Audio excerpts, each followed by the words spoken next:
Buenas noches. Espero que tengan una macabra velada si se animan a adentrarse en este relato. Agradezco su compañía esta noche. Les propongo un trato. Escuchen este espeluznante relato con la mente abierta y el corazón templado. Quien nos trajo esta experiencia nos pidió resguardar su identidad y la de su familia, un deseo que respetamos con rigurosidad. Esta no es solo una historia de aparecidos, es la crónica de un error familiar pagado con sangre y cordura. Prepárense para adentrarse en la mente de una hija carcomida por la culpa de no haber creído a tiempo.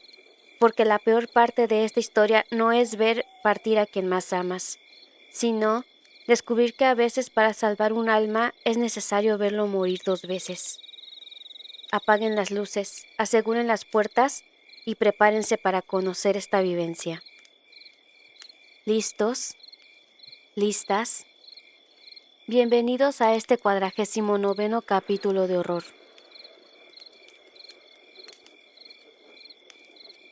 Buenas noches, un gusto saludar y espero tengan una macabra noche si se animan a escuchar este espeluznante relato del cual hemos omitido lugares y nombres reales por respeto a quien nos trajo la experiencia. Solo 3 casas nos separaban de la de mi mamá. Si bien no eran tantos metros para ella, una anciana de 89 años debió ser un agobiante recorrido, un sobreesfuerzo al cual ya no estaba acostumbrada, menos preparada, y difícilmente se atrevería a algo así de no ser por algo que de verdad fuera preocupante o de extrema urgencia. Con los días comprenderíamos que sí lo era. Lastimosamente al principio no lo creíamos, y ese fue nuestro mayor error. Eran las 0:12 horas de aquella madrugada de martes cuando llamó a nuestra puerta. Lo recuerdo con exactitud, pues por la mañana tenía agendada una entrevista laboral, ya que el desvelo terminó por desechar la posibilidad de un nuevo trabajo. Era fines de agosto y el frío calaba los huesos. No entiendo cómo logró llegar tan solo en camisola y envuelta en una manta. Creo la adrenalina y el miedo de lo que había visto fueron la razón. El timbre sonó, y al unísono su voz temblorosa llegó a mis oídos. Asustada me senté en la cama y moví a mi esposo observando de inmediato y con asombro la hora. ¡Es mamá, Dios mío! Un vacío en el pecho pareció congelar mi sangre y detener mi corazón.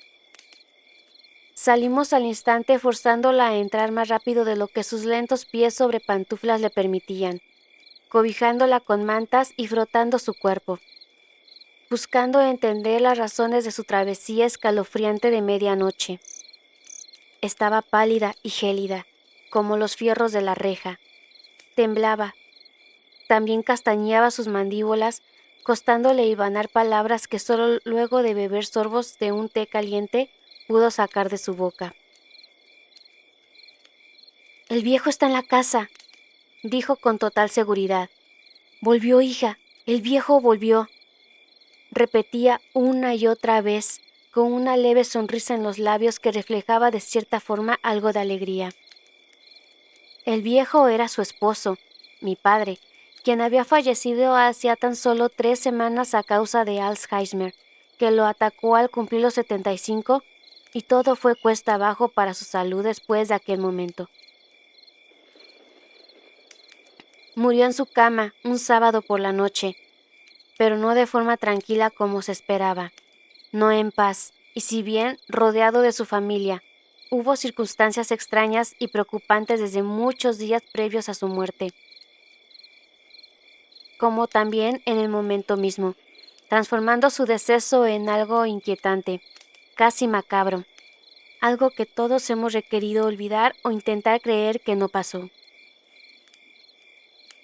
Menos volver a hablar de ello o buscarle explicación racional, convenciéndonos de que se trató netamente de su condición mental y de salud. Mucho de aquello también era la razón de que mamá llegó aquí a medianoche, pero nadie se atrevió a conectarlo con aquello, solo asumir que era su mente trastocada por el olor y lo deteriorada de sus años. Estaba parado en la cocina, desnudo. Comenzó así su relato con cierta emoción en su rostro.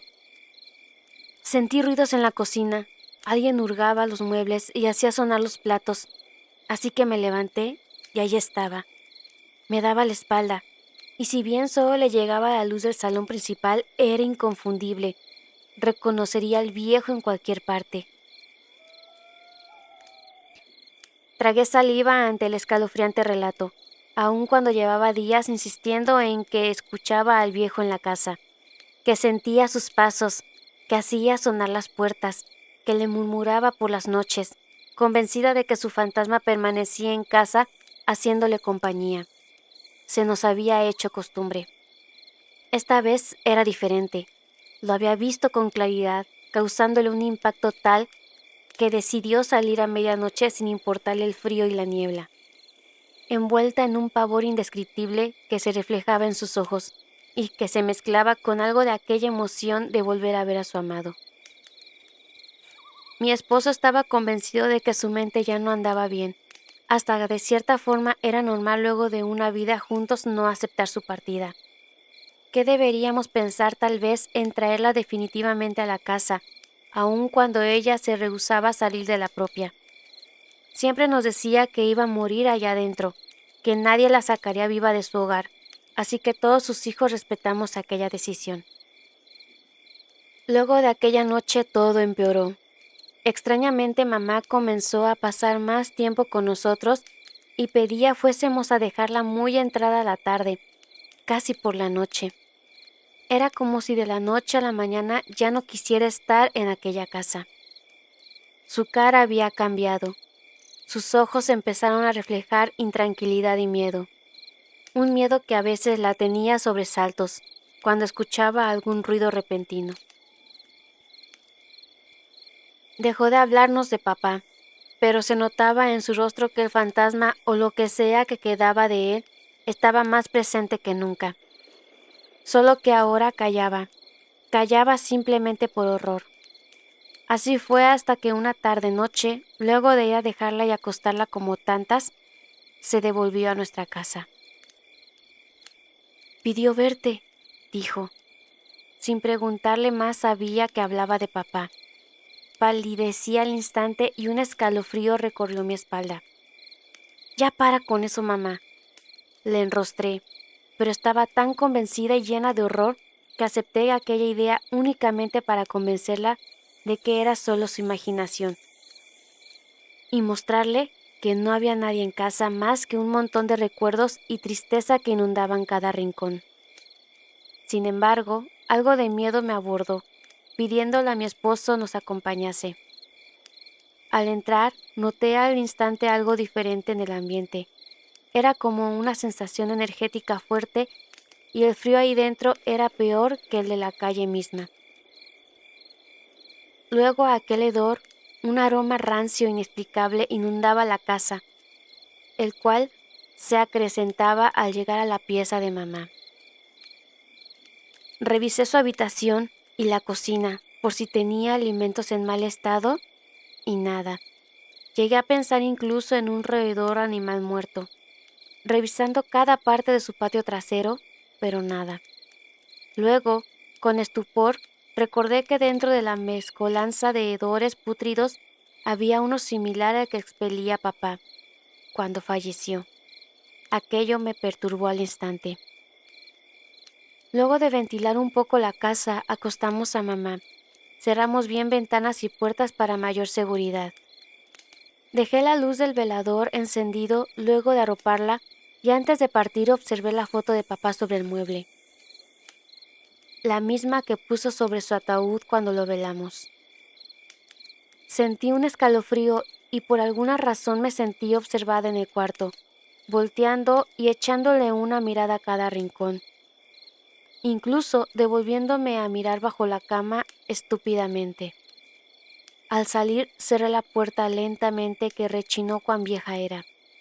Justo en ese momento sentí una voz susurrante a mis espaldas, paralizándome al instante. Mónica. Era la voz de papá. Zamarreé mi cabeza convencida de que era la sugestión ante la historia de mi mamá y abandoné rápidamente la casa. ¿Qué fue eso?, preguntó mi esposo. No supe si se refería a la prisa con que abandoné la casa o a que también escuchó aquel susurro o bien a todo aquel extraño ambiente del lugar. De vuelta en la cama no podía pegar un ojo. La voz susurrante de mi papá seguía en mi cabeza.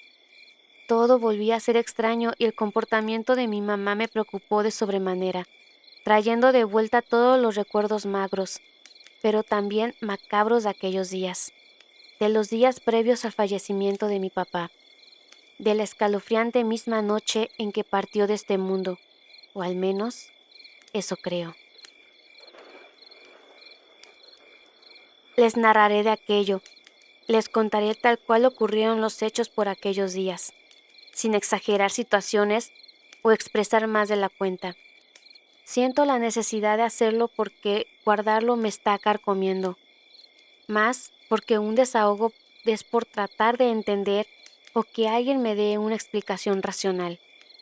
Siéntense con el derecho y libertad de interpretarlo de la manera que crean, si es que creen algo de todo esto que les traeré. Yo, personalmente, ya no sé qué pensar. Al comienzo, nadie notó el deterioro cognitivo de mi papá. Tampoco hubo grandes signos visibles de su Alzheimer, o más bien, todos creímos que se trataba de cosas normales de su vejez.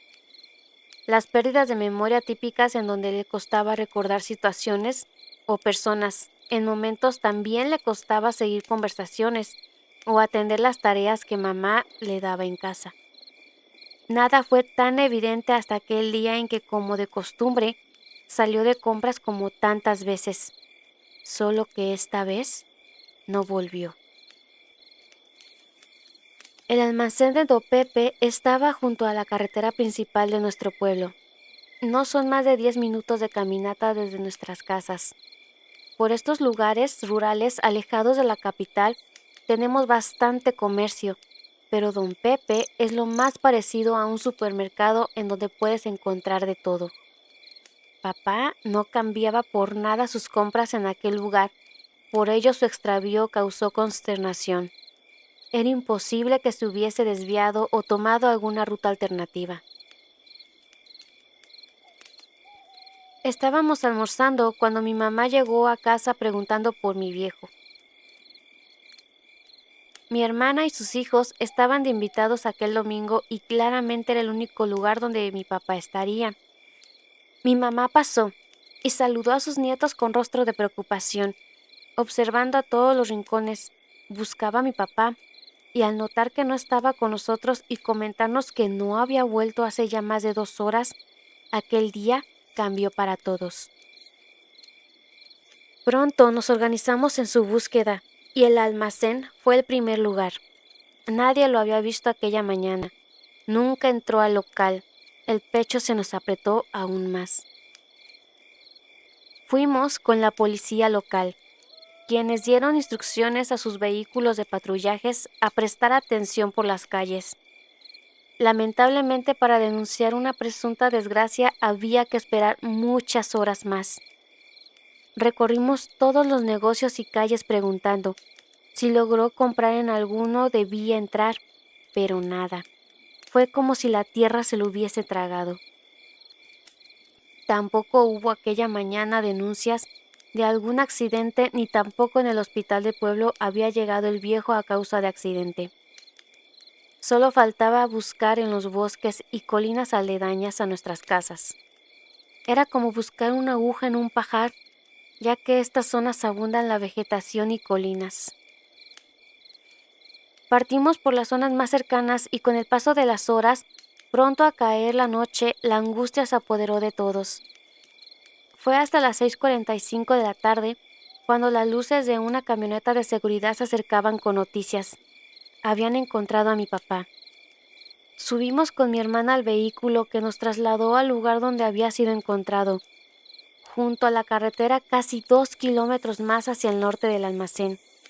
Había salido del bosque y un vehículo casi lo embiste. sentado y cubierto por una manta, era atendido por personal médico. Estaba sin su camisa de franela y su chaqueta, con cual salió aquella mañana. Su torso desnudo mostraba rasguños extraños. Pensamos que fue atacado por algún animal, pero no. Al parecer eran de ramas o árboles que rasgaron su piel. Tal vez cayó por algún desnivel o valle perdiendo la conciencia. Y si bien no eran heridas de consideración, lo preocupante era dónde estaba su ropa. ¿Por qué andaba por ahí? ¿Cómo llegó a ese lugar? Desde aquel día y luego de ir a la capital por exámenes, el Alzheimer de papá fue una realidad para nuestra familia. Con el paso de los años, el deterioro fue avanzando. Así de cruel era de esta enfermedad, y ya pronto dejó de reconocernos. Necesitaba constante apoyo para sus tareas y cuidado personal, así que no nos quedó más que turnarnos al cuidado. Casi 10 años después, era un ser incapacitado que pasaba mayormente durmiendo. Le costaba hablar y tenía episodios de locura con cambios de personalidad que lo hacían parecer una persona violenta. Ya no reconocía a nadie y se violentaba por querer saber quiénes éramos y por qué lo tratábamos así. Mi hermana Ana María, que tenía bastantes creencias espirituales, trajo incluso durante un tiempo a casa una mujer que decía ser una machi, o sea, una chamán, que son parte de una cultura dedicada a curar enfermedades y dicen ser intermediarios con el mundo espiritual, sobrenatural, intentando más que curar a papá, ayudarlo a que su alma encontrase un poco de paz y apaciguar sus dolencias e infecciones que había contraído y prepararlo para trascender cuando llegase el momento.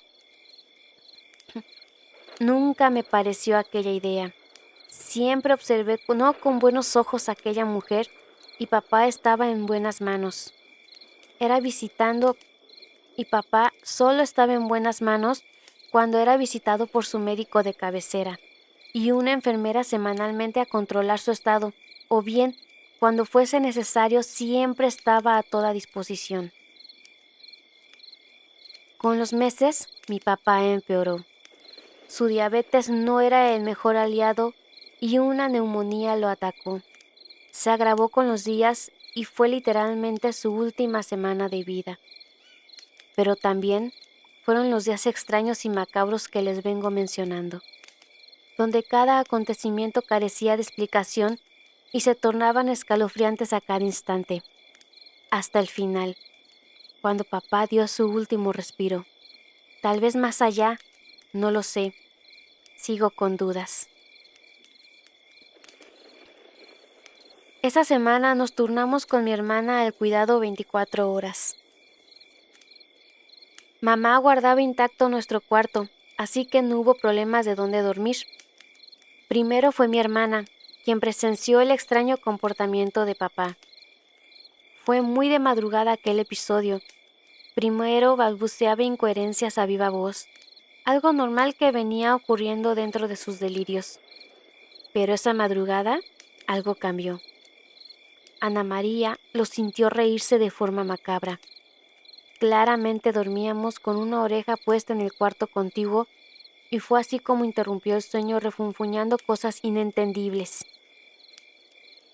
Su enfermedad le impedía hablar con normalidad y aquel episodio duró más de la cuenta, levantándose en sigilo hasta la puerta misma.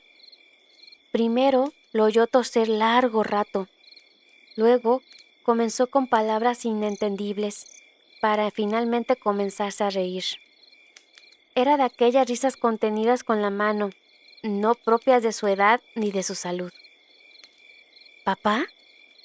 Ana María empujó la puerta que rechinó con el silencio. Atónita, vio cómo papá estaba parado junto a la cama, completamente erguido, con sus brazos tiesos y dedos agarrotados como un ave de rapiña. Estaba de espaldas, pero al notar su presencia, mi hermana dice que giró casi por completo su cabeza y lo esbozó en una sonrisa que nunca olvidaría. Estaba oscuro, y solo las luminiscencias del pasillo entraban por esa puerta. Creo en lo que vio. Volvió rápidamente sobre sus pasos y nos llamó al instante. Llegamos en cosa de minutos, pero papá estaba acostado como si nada. Tosía de vez en cuando, y su pecho sonaba con aquel silbido aterrador. Ana María estaba consternada, presa del miedo tiritaba. Lo que había visto no era normal. Por la mañana llamamos a su doctor, quien lo examinó. Claramente no estaba bien y no había cambios positivos en su estado. No supo cómo sostener lo que Ana María había presenciado más allá de un impulso adrenalínico, dentro de su estado de demencia e irracionalidad. Aquello fue un lunes. Lo que ocurrió el miércoles fue aún más aterrador e inexplicable. Esta vez me tocó a mí experimentar el miedo. Unos ruidos me despertaron. No eran imperceptibles, sino más bien escandalosos, así que rápidamente me levanté a ver qué ocurría. Abrí un poco la puerta del cuarto y observé atemorizada. No tenía claridad de dónde provenía y justo en ese momento quedó todo en silencio. Salí finalmente del cuarto y crucé los brazos. El frío pegaba fuerte. Luego aparecieron los ruidos. Nuevamente, provenían de la cocina, caminando lentamente hacia el lugar con las pulsaciones al 100. Alguien hurgaba cosas. Sonaban papeles, bolsas, como cuando un roedor hace de las suyas en la basura. Encendí la luz y no había absolutamente nadie, pero los ruidos continuaban. Avancé hasta su origen, justo detrás de la mesa. En el suelo, lentamente fue apareciendo la figura escalofriante de mi papá, agachado, escarbando la basura. El bote estaba volteado, desparramando restos de todo. Los huesos de su espalda marcaban su desnutrición y lo acabado que estaba. Se había quitado la ropa y las escaras en su piel eran cada vez más grandes y el tejido asquiento comenzaba a sangrar. Me acerqué y con sus manos metía a su boca restos de comida como huesos de pollo. Grité del horror. Mamá llegó ante el escándalo. No podía moverme. Estaba petrificada. Mamá agarró como pudo al viejo, quien pareció reconocerla y cayó tumbado al piso como un costal de patatas. Salí de mi estado obligada y como pudimos recostamos al viejo, no sin antes asearlo. No era normal su actividad. Estaba postrado de meses, su cuerpo desnutrido y débil, ya no podía sostenerlo. Era totalmente inconsistente con lo que lograba hacer por las noches. El doctor tampoco se explicaba su actividad nocturna. Lo cierto es que empezamos a encerrarlo con llave en el cuarto por su propia seguridad. La noche del jueves nos quedamos con Ana María. Ya no queríamos quedarnos solas. No fuimos capaces de levantarnos con los ruidos y cosas extrañas, pero estuvimos alertas y conscientes toda la noche. Lo oímos toser, quejarse bastante, pero también hablar. A veces solo cosas indeterminables, pero en momentos me parecía oírlo con claridad dialogar con alguien más. Fue por ello por lo que me levanté y puse mi oído en la pared para escuchar. «Ana María, despierta. Papá habla con alguien», le murmuré, pero en ese instante la atacó un sueño profundo. Ya falta poco. Pronto estarás conmigo. Era la voz de papá, pero gutural y sólida, como si no tuviese enfermedad alguna. Apegué más la oreja. Era imposible que hubiese alguien más allá adentro. Luego sentí murmullos, frases indeterminables, creo incluso en un dialecto diferente de más de una voz. Luego, justo sobre mi posición, un golpe como de puño azotó la pared que sacudió incluso mi cabeza. Me lo llevaré, aunque ya es mío. Luego, una risa macabra tras la pared, y más golpes uno tras otro que despertaron a mi hermana, quien confusa, no sabía lo que estaba ocurriendo. Encendió la lámpara y me miró. Creo en mis ojos vio un horror inconmensurable y entendió todo. Tomó la llave del velador y salió rápidamente hacia el cuarto de papá. Gélida, escuché con claridad la llave abrir y las bisagras de la puerta. Luego vino su grito espeluznante. Algo espantoso había visto. Lo que cuenta mi hermana es totalmente irracional. Dice que papá estaba aferrado a la pared como una araña, con sus extremidades pegadas a esta en forma antinatural y completamente desnudo. Luego avanzó cual arácnido rozando incluso el techo hasta su posición. No recuerda más, pues se desmayó al instante luego de ver aquella impresionante escena. Efectivamente, cuando llegamos con mi mamá, Ana María estaba en el suelo, justo en la puerta y mi papá en el piso cerca de la cama se retorcía de dolor, agarrotado como un ataque epiléptico, llegando incluso a levantar su tronco varios centímetros del piso. Me quema, Decía lleno de dolor. En momentos y como le permitía su estado, con sus manos se rasgaba la piel queriendo arrancarla.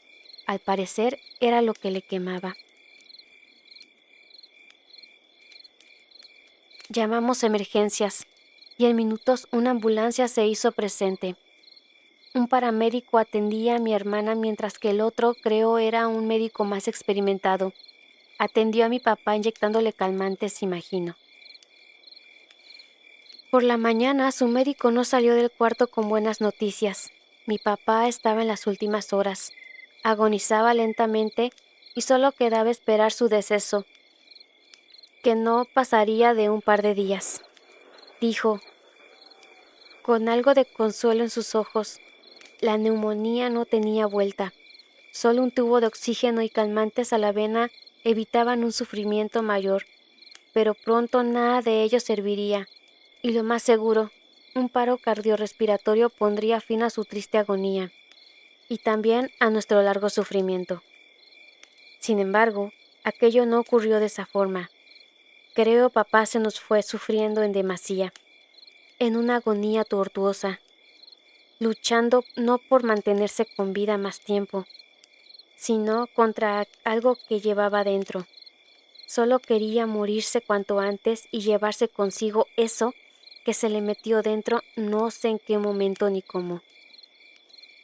Esta es la peor parte de la experiencia, pues no solo fue ver morir a tu ser amado más importante, fue la forma y que tal vez, solo tal vez, verlo morir 2 veces para sacar a esa cosa de su cuerpo. Ya les contaré. Solo necesito una pausa. Me cuesta recordar aquel momento.